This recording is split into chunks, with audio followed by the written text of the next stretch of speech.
Okay, so I'm super excited about today. I'm gonna show you guys how to can ground pork sausage, okay? We found a really great deal on pork sausage at the grocery store, and I had shared with you in an earlier video that one of our things is we want to save money and live off of a lot less. That is part of the reason why we moved to Tennessee. So today I wanna show you how to can meat when you find it on sale at the grocery store. Okay, first I'm gonna do a really light brown on the meat. I'm not gonna cook it all the way through, but I'm gonna do like a light cook. I'm gonna heat up water in here to sanitize my lids.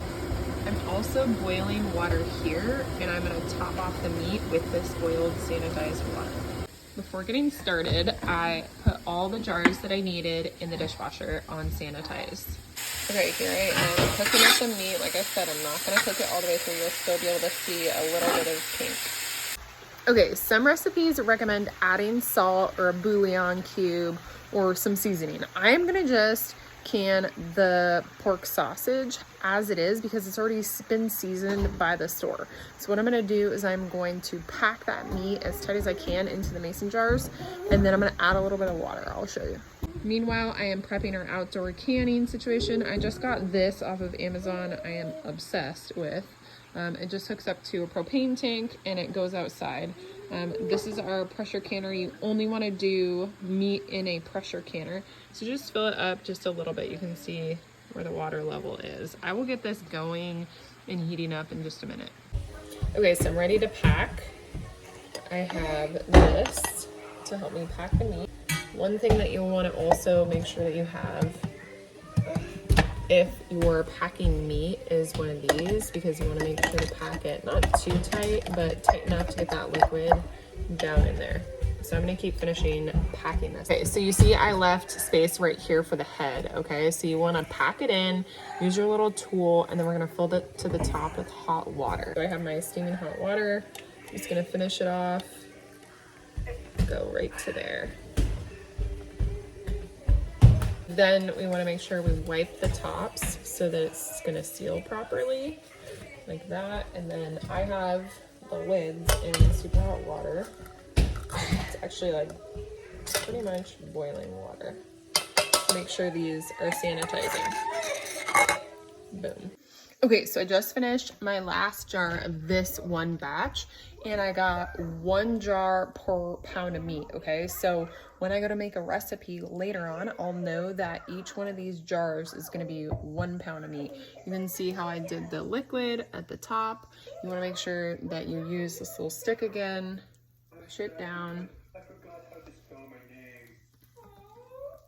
And as you see, there's still a little bit of pink, so that's okay. Okay, so when you're striving to do like a homesteading life, saving a penny here and there, it makes a big deal. But I want to give you an example of how much money I'm saving by buying all this meat, okay? So I bought, let me think, 7, 8, 9, 10, 11 pounds of pork sausage, okay?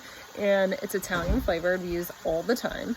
And you can throw in spaghetti, whatever, you know, so many recipes you can do. We were looking at a different brand. It was gonna be $4.55 for a pound.